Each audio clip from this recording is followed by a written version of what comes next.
기도하는 그 시간 그때가 가장 즐겁다. 이 세상 근심 걱정에 얽매인 나를 부르사 내 진정 소원 주 앞에 나날이 바로 아래요. 큰 불행 당해 슬플 때 나 위로받게 하시네. 내 기도하는 그 시간 그때가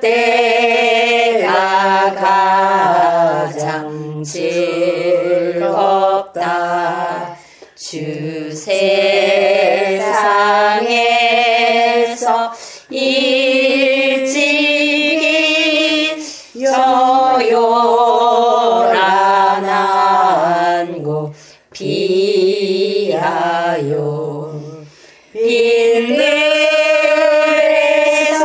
빈들에서나 산에서 온 밤을 세워 지내사 주 예수 신이 기도로 큰 본을 보여 주셨네. 아멘. 하나님 감사합니다. 이렇게 김지영 권사님 새로 이사한 곳에서 이렇게 함께 모여서 정말 먼저 하나님을 기억하고 정말 하나님을 우리 앞에 모시며 또 이렇게 모여서 예배할 수 있게 인도해 주셔서 감사합니다. 하나님 이곳에 또 귀한 초소를 예비해 주셨는데 이 공간 가운데 날마다 주님 임재하여 주셔서 정말 기도할 때마다 정말 그 기도가 하나님의 보좌 앞에 정말 그 제단 앞에 정말 올려드려지는 정말 기도의 제단이 되게 하여 주시고 정말 이 공간 가운데서 정말 하나님을 더 찬양하며 예배하며 날마다 주님 주시는 그 기쁨을 누리는 하나님 이곳이 될 수 있도록 인도해 주시옵소서. 이 시간 주님 말씀을 저희들에게 주시고 또 그 말씀을 붙들고 정말 그 생명수를 강가로 날마다 걸어갈 수 있는 저희들 모두의 삶이 될 수 있도록 인도해 주시기를 간절히 간구합니다. 또 이렇게 모인 김경인 집사님, 우리 목사님, 우리 모두에게도 정말 독일한 은혜를 주시고 날마다 주님과 날마다 복된 걸음 걷는 하나님 우리의 삶이 될 수 있도록 늘 인도해 주시기를 간절히 간구하며 예수님 이름으로 기도드렸습니다. 아멘. 창세기 47장 1절에서 12절 말씀이 오늘 이 말씀이 너무 권사님의 삶 가운데 그 연관되어지는 부분들이 많이 있는 거예요. 그래서 제가 이 말씀을 보면서 권사님과 나누면 참 좋겠다 그런 생각을 했어요. 그래서 이 제목을 어떻게 정해봤냐면 권사님 나그네 인생. 권사님 인생이 참 나그네 인생이지. 예, 정말 이름은 옛날임에도 불구하고 세련된 이름을 권사님에게 그렇게 허락하셨는데 인생길도 참 세련되게 그때 당시 그렇게 뭐 다른 나라에 가가지고 뭐 새로운 문물을 받아들이고 뭐 새로운 걸 개척해내고 뭐 이게 사실 무모하다고 생각하는 사람들도 있겠고 어떻게 거기 가서 그러고 어떻게 살아? 내가 뭘 어떻게 한다고 그런 막막한 생각을 가질 수도 있을 텐데 권사님 처음엔 멕시코가 아니었죠. 아르헨티나부터 시작해가지고 거기서 10여 년을 또 지내시고 다시 멕시코로 가셔가지고 12년 지내시고 다시 멕시코로 가가지고 지금 그 사업장을 하시기까지 거의 뿌리를 거기다 내리시고 많은 사람들이 사실 부도 없고 명예도 없고 뭐 누림도 많이 또 아픔도 많이 얻으시고 그렇게 살아온 나그네 인생이더라는 거예요. 그래서 이 구절 말씀 보면서 저는 솔직히 제가 되게 좋아해요. 이 구절 말씀. 저는 아유 젊은 게 뭐 그런 걸 좋아하냐 할 수도 있는데 그냥 나 나름으로 험악한 인생을 그러니까. 구절에 뭐라고 해요? 이렇게 말해요. 야곱이 바로에게 내 나그네 길의 세월이 130년인데 내가 정말 험악한 세월을 보냈다. 이렇게 바로한테 이야기를 하는 거예요. 근데 저는 이 말이 꼭 뭐 130년 살아서 험악한 게 아니라 뭐 그렇잖아요. 10대일지라도 20대일지라도 50대일지라도 지금 험악한 인생을 이렇게 곱디곱지만 미주알 고주알에 들여다보면 험악하잖아요. 또 권사님이 인생 가운데도 많은 걸 벌었고 뭐 이렇게 뭘 잃기도 하고 뭐 잃은 것도 더 많지. 그쵸. 하지만 또 험악해요. 사실 보면. 인생이. 네. 인생이. 그래서 이 구절 말씀이 이렇게 마음에 저는 좀 그게 좋아. 그 험악한 인생을 살았다고 그 고백하는 그 모습이 그냥 좋은 거예요. 바로는 왕이에요. 애굽에. 그리고 이 사람의 야곱의 처지는 지금 좀 불쌍한 모습으로 간 거예요. 자기 땅에 기근이 들어갔고 먹고 살 게 없어가지고 자기 식구들이 아들이 총리가 되어서 초청을 받아서 간 것이긴 하지만 뭐 이렇게 누추한 옷을 입고 거기 갔을 거 아니에요. 근데 그 바로 왕 앞에 그냥 내가 험악한 인생을 살았다고 이렇게 말하는 이 장면이 되게 좀 멋있는 거예요, 저는. 그래서 왜 이렇게 말할 수 있었냐를 오늘 한번 살펴봤으면 좋겠어요. 그래서 우리의 신앙의 인생을 이 야곱을 통해 이렇게 살펴보면서 우리의 인생도 하나님이 보실 땐 그렇잖아요. 야곱만 요셉만 이렇게 기록된 인생이 아니라 우리 신앙의 여정에 김지영의 인생이 기록됐고 하나님 기록하고 계시고 있고 그죠? 또 권자영의 인생이 기록되어 있고 다 기록이 되어 있잖아요. 그래서 저는 뭐 김경일 주자님 인생도 아마 하나님 이렇게 너 그때 이렇게 했고 나와 기록하고 있을 거라고 생각해요. 저의 인생도 그러겠죠.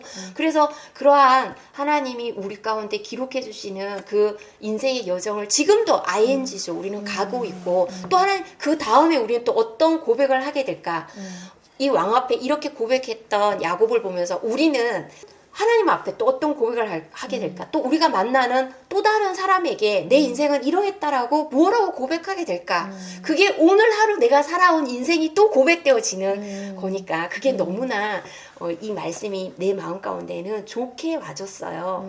그래서 1절을 이렇게 보면서 가족이 애굽 땅에 오자마자 이렇게 보고를 해요. 요셉이 그 이제 왕에게 보고를 하잖아요. 바로에게. 우리 이렇게 가족이 이렇게 지금 그런데 그 마음 가운데 어느 땅을 품고 있냐고 보면 고센 땅을 품고 있어요. 사실 고센 땅은 중심가는 아니에요. 약간 변두리예요. 우리도 그렇잖아요. 이사하고 막 이럴 때 이왕이면 서울 가고 싶어해요, 다들. 그래도 서울이고 뭐 해도 서울이고 이런 생각하지. 뭐 굳이 김포 꼴짜기에 여기 뭐도 없는데 여기 하려고 그렇게 막 마음에 좀 더 뭐가 여유가 있고 뭐 하면 서울에다가 하나 뭐 장만하고 싶어 하는 마음이 있을진데 이 요셉이 고센 땅을 마음에 품고 있어요. 고센 땅에 우리 아빠랑 우리 형제들이 또 우리 가축들이 거기서 살게 해달라고 그 마음을 벌써 계획을 다 갖고 있어요. 그 왜 그럴까 생각해 보면 고센 땅은 이 목축을 하기에 좋은 거야. 그러니까 거기가 적합하다고 생각을 했던 거예요. 그리고 또 하나는 고센 땅은 중심가가 아니잖아요. 아무래도 우리가 강남에 산다고 생각해 보세요. 우리나라의 강남이 여기는 다 외국에 살다 오신 분들이니까 더 피부에 깊게 느낄 것 같아요. 우리나라 강남은 강남이 없어요. 불화성이에요. 많이 죽었어요. 불야성입니다. 불야성. 요셉 같은 경우에 국무총리면 뭐 그 근처에 가까이 어떤 관저에 살고 있겠죠. 거기다가 가족을 데려다가 놓고 그렇게 해도 사실 상관없어요. 내어줄 수 있죠. 관저를 자기 가족을. 그런데 고센 땅 변두리에 그 땅을 생각한 것이 목축도 하기에 좋지만 또 하나는 중앙에 있으면 아무래도 그쪽 나라의 사람들이 섬기고 있는 그들의 그 애굽의 많은 우상의 신들이 있잖아요. 그 신들을 접촉하게 되고 그 영향권 아래 있기가 쉬운데 변두리에 있으면 그래도 하나님을 섬기기에 훨씬 더 안정권인 거예요. 5명을 얘기하는 장면이 있었어요. 2절에 다섯 그의 명. 형들 중에 5명을 택하여 바로에게 보이니 사실 11명이 있는데 왜 5명을 택했을까 이렇게 생각하면 이게 있죠. 요셉이 굉장히 지혜로운 사람이에요. 이게 애굽의 풍습이에요. 애굽은 5라는 숫자를 되게 좋아해요. 하나님을 요셉이 생각하고 믿고 따르고 그 마음 가운데 있는데 그래도 애굽에 있으니까 애굽의 문화와 이런 것들을 다 존중해줘요. 여러분들이 다 다른 나라에서 살다 와서 이거 너무 잘 알 거예요. 이 문화라는 건 너무 중요하잖아요. 그 사람의 사는 문화 속에서 어떻게 말하고 행동하는 게 이 사람을 존중해주고 이 사람의 마음을 좋게 해주는 건지 너무 잘 알고 그게 굉장히 중요하다는 걸 너무 잘 알잖아요. 그래서 곡식을 나눌 때도 보면은 5분의 1로 꼬라고 하고 그때 기근 들렸을 때 그 배분을 할 때도 보면 이 5라는 숫자를 사용을 해요. 그러니까 이 문화의 5라는 숫자가 좋은 숫자였고 이들의 문화를 잘 이해하고 그들에게 맞게 그들의 삶의 방식을 잘 그 투입해서 국무총리로서의 그가 해야 될 일들을 잘 경영했던 거예요. 내가 사실 오기 전에 이렇게 계속 얘기를 하면서 어떤 생각이 들었냐면 참 이분이 경영을 잘 하시는 분이구나. 그 큰 평수에 그것을 운영한 거에 비해서 손이 너무 고운 거예요. 제가 좀 관찰력이 있어서 아니 그리고 보니까 이분이 헤드의 역할을 했더라고요. 손이 예, 손이 일 안 해서 그래. 그래서 보니까 이분이 헤드의 역할을 하시고 경영자의 마인드에서 이거를 관리하신 어떻게 보면 이 요셉도 마찬가지잖아요. 요셉이 뭐 나가가지고 직접적으로 막 그렇게 하는 게 아니잖아요. 그러니까 자기의 머리에서 경영을 하는 거잖아요. 진두지휘하는. 그러니까 권사님께서 그렇게 하시는 삶을 살았구나라는 생각이 되어졌어요. 요셉이 이렇게 이 사람들 안에서 그 문화 속에서 그것들을 잘 알고 그들을 존중하면서 하나님을 잃지 않으면서도 그 가운데 그런 것들을 잘 표출하고 행하고 살았다는 너무나 멋진 경영인의 모습을 저는 보았어요. 그리고 또 그 부분이 나오잖아요. 왕을 만난다는 거. 뭐라고 가서 이렇게 1대1로 이 만납니까? 만나기가 이게 쉬운 일이 아니에요. 왕 앞에서 너무 허름한 거에 비해서는 굉장히 당당한 모습으로 이렇게 만나잖아요. 이 왕이 누구 때문에 만나줬어요? 자기한테 너무나 일 잘하고 있는 요셉 때문에 아빠니까 만나준 거잖아요. 마찬가지예요. 솔직히 이런 분이 저 왜 만나요? 그리고 여기 집 문 왜 열어줘요? 옛날에 제가 가가오 전도 다녔었거든요. 위에 맨 꼭대기층에서부터 전도지를 가지고 이렇게 한 층 한 층 내려오면서 이렇게 예수님 전해요. 그럼 보통 한 라인을 돌면은 한 집이나 두 집 정도가 문을 열어줬어요. 그러면 제가 이제 그 만나는 사람에게 내가 만난 하나님을 전하고 뭐 쓰레기 버릴 거 있으면 가면서 제가 버려줄게요 하고 나가고 그런 식으로 해서 전도를 했었어요. 그리고 뭐 원하시면 이제 또 오겠다고 그리고 번호 달라고 하고 아니면 그 호수를 저는 항상 그 수첩 메모 조그마한 수첩을 갖고 다니고 몇 동 몇 호에 이 엄마의 반응이 뭐 중상하로 이렇게 나눠서 다음에 또 원한다 뭐 아니면 별로다 뭐 배척했다 뭐 이렇게 표시를 내가 알 수 있는 기호로 이렇게 해놓고 다음번에 또 접촉을 하든지 뭐 어떻게 하든지 그런 식으로 이렇게 전도를 했어요. 근데 사실 이 문을 열어준다라는 게요 하늘의 별 따기입니다. 그게요 엄청난 역사가 아니고 함부로 난 아까 깜짝 놀랐어. 누가 오셨나? 함부로 문 안 열어줘요. 모르는 분이 와서 불러주니까. 그러니 함부로 문을 안 열어줘요. 그런데 이렇게 내가 지금 권사님을 만나는 것도 집사님을 만나는 것도 사모님이 있기 때문에 그러니까 사모님을 두 분이 천사로 부르기 때문에 천사가 말한 사람이니 하고 내 말 지금 듣고 있는 거잖아요. 아니면 바쁜데 아무나 요즘 누구 말 들으려고도 하지 않아요. 그런 것처럼 지금 요셉이 너무나 그 경영을 잘하고 그의 삶이 너무나 본이 됐기 때문에 이 바로 왕일지라도 그 허름한 옷차림에 그 야곱이 와서 아주 당당하게 그렇게 말해도 그 말 듣고 있는 거예요. 아니면 왕 앞에 누가 그렇게 와가지고 왕이 입도 떼기 전에 먼저 자기가 내 살아온 세월이 어떻고 저떻고 뭐 그런 거 뭐 왕이 어디 뭐 그런 거 들으려고 합니까? 그러는 모습을 제가 보았어요. 그래서 이런 모습들을 보면서 우리가 다 어떻게 보면 하나님을 만나게 하는 거 그리고 이 요셉 때문에 이 야곱이 또 그 가족이 복을 받잖아요. 우리도 그 역할을 하는 것 같아요. 누군가를 이렇게 연결시켜주고 누군가에게 소개시켜주고 그 사람 때문에 알게 되어지고 우리의 살아가는 모습들이 그런 관계 속에서 있지 그거 다 단절하고 떼고 우리가 성장할 수 있나요? 우리의 지금의 이 자리가 보면 그때 도움 줬던 그 사람 때문에 그때 함께했던 그 사람 때문에 또 하나님 우연히 만나게 해준 그 사람 때문에 그 일이 됐었고 그 아까도 말씀하셨지만 권사님이 그 큰 그 업장을 그 경영하면서 혼자 어떻게 합니까? 일해준 11명. 11명. 11명의 사람들이 손과 발이 되어줘서 그것들을 행할 수 있는 거잖아요. 우리의 살아가는 모든 것들이 그렇게 내가 그러한 돕는 자가 되어주고 또 그 사람 또한 내게 도움이 되어주고 그렇게 하나님의 나라를 그 뜻을 세워가는 모습이라는 생각이 들었어요. 그리고 우리가 또 7절부터 9절, 10절 이렇게 말씀 한번 볼까요? 보면은 바로가 굉장히 황당할 수도 있어요. 왕이 자기가 130년 이렇게 됐다 하면서 그러면서 자기의 인생이 나그네라고 말을 하잖아요. 이게 이제 제가 초반에 꽂혔던 말씀이에요. 이 본문의 이 부분을 이제 핵심으로 잡고 싶었던 거예요.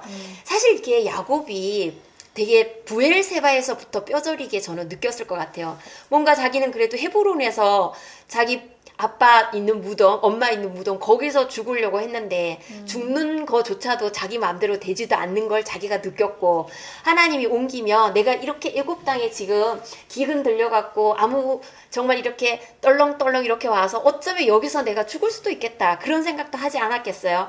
자기의 나그네 인생. 그런데 하나님이 책임져 주실 거라는 그 믿음을 가지고 살았던 야곱의 인생. 이 인생이 잠시 나그네 인생임을 그런데 본향 그 하나님께로 가게 될 그 본향을 자기는 사모하고 있음을 그래서 우리의 인생이 이 나그네라는 거에 제가 참 마음이 이렇게 가면서 권사님 생각할 때 이 나그네가 생각이 나서 막 찾아봤어요. 나그네의 부분에. 그랬더니 신명기 10장 그 19절에 그 말이 나와요. 너희는 나그네를 사랑하라. 전에 너희도 애굽 땅에서 나그네 되었. 권사님 보세요. 어느 땅에서 나그네였어요? 여기 와서 또 나그네 같죠, 솔직히는. 왜냐면 거기 20년 살았고. 나그네지. 가는 데마다 마음이 어때요? 우리가 다 나그네죠. 굳이, 근데 우리가 저 같은 경우는 어디 가서 이렇게 산 게 아니니, 그럴지라도 이 땅이 나그네인 거예요. 우리 모두의 삶이. 그래서 나그네의 삶을 우리가 사랑하는 거예요. 또 가게 되어지면 가게 되어질 수 있잖아요. 이제 목사님이 또 사역지가 이렇게 옮겨줄 수도 있고 그러면 또 그 땅 거기서 주신 나그네의 삶을 또 사랑하고 사는 거예요. 집사님도 마찬가지네요. 또 어떻게 될지 모르잖아요. 그죠? 그러면 또 그 나그네의 나의 삶을 본향을 바라보면서 현재 그 삶을 또 사랑하고 사는 거죠. 그러면서 시편에 가장 긴 장 있잖아요. 그 119편. 거기 54절에 보면 그 말이 있어요. 나의 나그네 된 집에서 주의 율례가 나의 노래가 되었나이다. 나그네로 살아서 너무 이거 와닿을 거예요. 어떻게 그 나그네 그 알지도 못한 땅에서 처음에 발을 내딛고 뭔가에 정말 어떻게 살아요? 주의 율례와 주님이 주시는 찬양 그 노래로 살지 않아요? 그렇게 아마 권사님이 사셨을 것 같아요. 그 땅에서 정착을 하고 일구어 나갈 때도 주의 율례 하나님의 말씀 그 법 때문에 그리고 그가 주시는 은혜를 찬송하면서 그 인생들을 살았을 거라는 생각이 들어요. 예, 그러지 않으면 살 수 없어요. 이 나그네라는 거를 생각해보면 내가 주인이 아닌 거야. 아무리 거기서 사실 잘되고 떵떵거린다 해도 미국으로 이민 간 사람들의 이야기도 들어보니까 많이들 그런 얘기 하더라고요. 거기에서 아무리 마트를 하든 세탁소를 하든 돈을 많이 벌어도요 주류 사회로 들어가기는 하늘의 별 따기고 될 수도 없대요. 우리가 이 신분의 이 격차가 어마어마하잖아요. 그래서 이게 내가 주인이 아닌 거예요. 나그네의 인생은 내가 주인이 아니고 어디를 가나 나는 기득권층이 아니라는. 그러니 어때요? 마음이 겸손할 수밖에 없는 거야. 그냥 하나님만 바라보는 거예요. 어떻게 하실지 늘 그 마음 가운데 하나님을 바라보고 살아가죠. 그리고 또 하나는 뭘 소유하지 않아요. 그냥 잠시 사실 그 집도 빌려 쓰는 거고 지금 허락해 주셔서 그 건물을 사용하는 거고 우리가 그런 것이지 그것이 영원하지 않잖아요. 그래서 소유하지 않는 그 개념들이 마음 가운데 있는 거예요. 야곱의 인생도 그래요. 엄마의 사랑 안에 있었지만 그 자기의 장자권을 어떻게든 소유하려고 그 에서 형을 그리했고 또 라반 삼촌 집에 가서도 자기가 정말 수고하고 물론 애쓰고 노력했지만 자기가 정말 소유하려고 애써봤지만 삼촌에게 속임 받고 계속 보면 야곱의 인생이 열심히 안 산 인생이 아니에요. 굉장히 열심히 산 인생이에요. 우리도 보면 나름 참 열심히 산 인생이에요. 앞을 보고 끊임없이 열심히 산. 그런데 우리의 결국은 인생의 나그네의 길을 가고 있고 우리의 어떤 계획으로 되는 게 아니라 어떻게 하나님이 이렇게 하셨고 어떻게 이렇게 하셨고 그래서 사라진 인생이더라는 이야기예요. 그래서 저는 이걸 보면서 이 험악한 세월이다가 정말 야곱이 고백할 수 있는 가장 알맞은 말이었다 그런 생각이 드는 거예요. 그러면서 바로를 또 마지막에도 막 그렇게 축복해요. 자기의 신앙인 것 같아요. 이게 하나님 앞에 자기가 본인 신앙, 왕이면 뭐 할 것이고 그렇잖아요. 아무리 권력 있고 돈 있어도 그 앞에 가서 자기의 신앙을 이렇게 그냥 고백하는 것 같아요. 내가 이렇게 험악한 세월 살았지만 너 지금 왕이고 뭐 떵떵거리지만 너 그거 갖고 안 돼. 결국 인생 하나님의 복 받아야 그 끝이 천국 가야 본향을 사수해야 그거가 인생이야. 그렇지 않으면 하늘에 복 없으면 너 지금 왕이어도 뭐 해도 그거 다 헛것이야. 이런 말 하고 싶었던 것 같아요. 그러면서 자기가 정말 이렇게 살아온 것들에 대해서 조명해주고 있는 것 같아요. 나는 하나님의 그 본향을 바라보고 가고 있다. 그런 이야기 같이 보였습니다. 그래요. 아멘. 우리가 살아가는 모든 것들이 그렇지 않나 싶어요. 어디가 나의 여기서 내가 이제 평생 이럴 것이다. 내가 이제 저기 가면 이렇게 될 것이다. 이제는 편안할 것이다. 뭐 할 것이다. 아무리 생각해봐도 하나님이 허락해 주시지 않으면 평안이 없고 하나님 계획해 주시지 않으면 어느 땅 어느 곳에 내 몸 하나 편히 누이면서 나의 노후의 모든 것들을 정말 그렇게 맡기고 쉴 수 있는 것은 없어요. 누구도 책임져 주지 않잖아요. 그것이 다 하나님께 드려질 때 그분이 다 허락하실 때만 가능해진다라는 거. 그래서 저는 오늘 이 나그네의 모습이 권사님의 모습이 아닌가 생각하면서 본향을 바라보면서 여기 이제 거처의 자리를 이렇게 또 아름답게 허락해 주셨으나 권사님 마음 안에는 또 그런 게 있을 것 같아요. 그래도 내 갈 곳이 본향이기에 잠시 또 머무는 인생 이곳에서 안녕을 바라고 편히 쉬게 해주셨지만 거기에 어디 뭐 또 마지막이라고 생각하지 않으시잖아요. 또 그 생각 하시더라고. 여기서 또 뭘 할까 그 생각을 하시는 걸 보면서 아 이분이 참 그 경영인의 마인드가 죽지 않으셨구나. 여기서 또 뭔가를 내가 해서 어떤 사람들을 또 이롭게 할까, 그들에게 밥벌이를 해줄까, 뭔가 또 이런 생각도 하시나 보다 그런 마음이 들었습니다. 우리의 삶이 아멘. 오늘 말씀을 이렇게 보면서 한 사람의 인생 가운데 정말 그 하나님께서 나그네로 우리를 살게 하셨으나 끝에는 결국 그 본향을 너희가 그러지 않으면 본향 향해서 하나님 나라에 향해서 너희가 기도하고 하나님 부르짖으며 찾으며 애쓰지 않으니 끊임없이 굴곡지고 험악한 인생을 내가 던졌다. 우리는 그러지 않으면 하나님 찾지 않고 본향에 마음을 두지 않으니 내가 너희에게 건강이나 또 사업의 것이나 관계의 것이나 힘든 일들도 던지고 아픔도 던지고 그걸 통해서 나를 바라보게 너 하나 바라보고 너 하나 내가 천국 데리고 가는 거야. 뭐 어렵겠니? 널 통해 가지고 네 옆에 있는 사람 이렇게 끌어오고 저렇게 끌어오고 네 주변에 그 많은 사람들 다 하나님 보게 하려니 네가 재물 되었다. 내가 너를 사용하였다. 그렇게 하시는 하나님의 계획이 아니었나 그런 생각이 듭니다. 진짜 나는 하나님께서 너무 굴리고 굴렸어. 이렇게 했어 진짜. 맞아요. 왜냐면 그러셨을 내가 것 같아요. 이민 간 동기도 남편이 예수 안 믿었기 때문에 간 거야. 아, 남편 구원시키려. 그러셨구나. 그리고 지금 남편이 하나님 앞에 순종하니까 이렇게 다시 보내는가 싶은 생각이 들어. 아, 그러셨구나. 우리 남편이 예수 안 믿었어. 우리 진영이 작은 아들 교회 가면 이리 와보라 그래요. 너 그 헌금 갖다 가다 보고 사 먹어라. 그 정도였어. 그래요. 우리 말씀을 기억하면서 또 잠시 묵도하고 제가 마무리 기도하겠습니다.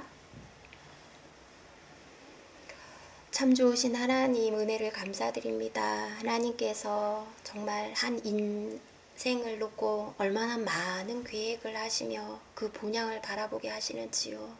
우리의 살아가는 길이 굽이 뒤를 돌아보면 다시 그 일이 내게 던져지면 두 번 다시는 못하겠다 아우성치게 하는 일들이 얼마나 많이 있습니까? 그럼에도 불구하고 닥치면 어디서 그런 힘이 솟는지 그 일을 해내고야 마는 것은 주가 함께 하시기 때문임을 압니다. 아멘. 주님 감사합니다. 아멘. 주님 감사합니다. 김지영 권사님의 인생 가운데 허락하신 이 삶의 복락을 여호와 하나님 찬양하고 바라보게 하신 이 큰 복을 주님 감사드립니다. 아멘. 하나님 아버지, 우리의 삶 가운데 허락하신 이 아름다운 하나님 나라를 감사하고 찬송하고 영광을 높여드립니다. 아멘. 하나님 아버지, 내 남편을 구원하기 위해서 우리를 이민 보내셨다고, 그래서 그 남편이 하나님 보게 하시고 우리 가정이 구원의 바늘에 들었다고 이 고백을 하기까지 10수년이 걸렸습니다. 하나님, 이 딸의 인생뿐이겠습니까? 하나님, 우리 각 사람 안에 하나님은 얼마나 많은 영혼을 향한 구원의 계획 때문에 정말로 누군가는 하나님 제물이 되어지고 끊임없이 하나님을 향하여서 하나님 제사하게 하고 하나님을 찬양하게 하고 하나님을 높이게 하며 드려지게 합니까? 그 사람의 헌신과 하나님을 바라보게 함으로 통하여 많은 사람이 주님을 보는 구원에 들어가는 그 은혜를 누리게 됩니다. 여호와 하나님 아버지 베푸신 이 은혜가 얼마나 크고 큰지요. 하나님, 우리가 그렇게 사용되었다면 우리의 인생이 험악할지라도 그것이 우리에게 복이지요. 우리의 인생이 아플지라도 우리의 인생이 고난하고 하나님 아버지 굴곡졌을지라도 그것이 우리에게 복이었음을 고백합니다. 하나님, 우리가 평안히 살면 하나님, 우리가 아무 걱정이 없으면 절대로 주 여호와 하나님 앞에 무릎 꿇고 외쳐 부르지 않을 자임을 너무나 잘 알기에 우리의 죄성을 아시는 주님께서 우리 위에 그렇게 죽으셨던 것처럼 너도 나 위에 죽어라, 너도 나 위에 그렇게 헌신하여라 했던 그 시간들을 하나님 다 살아내게 하시고 순종케 하시고 충성케 하셔서 이제 하나님 아버지 그 본향을 바라보며 안식하고 샬롬을 누리며 여호와 하나님 아버지 뒤돌아보며 이제 하나님 믿음의 선진의 반열에서 마치 야곱이 그렇게 바로 왕 앞에서도 너무나 떳떳하게 고백한 것처럼 하나님 아버지 그를 축복하는 모습처럼 세상에 굴하지 않고 어느 자리에 가든지 인생에 여호와 하나님이 나를 이렇게 행해 주노라고 고백하는 그러한 하나님 믿음의 어른들로 자리하게 해주셔서 감사합니다. 하나님 고맙고 감사합니다. 이 삶을 놓쳐버리지 않고 끝까지 주님 안에 정말 그 복을 다 누리고 나눠주고 갈 수 있도록 하나님 도와주시옵소서. 감사를 드리며 우리 주 예수 그리스도 이름으로 기도하였습니다. 아멘. 우리 주기도문 하면서 예배를 마치겠습니다. 하늘에 계신 우리 아버지, 이름이 거룩히 여김을 받으시오며 나라에 임하옵시며 뜻이 하늘에서 이루어진 것 같이 땅에서도 이루어지이다. 오늘날 우리에게 일용할 양식을 주옵시고 우리가 우리에게 죄 지은 자를 사하여 준 것 같이 우리의 죄를 사하여 주옵시고 우리를 시험에 들게 하지 마옵시고 다만 악에서 구하옵소서. 대개 나라와 권세와 영광이 아버지께 영원히 있사옵나이다. 아멘. 할렐루야. 감사합니다.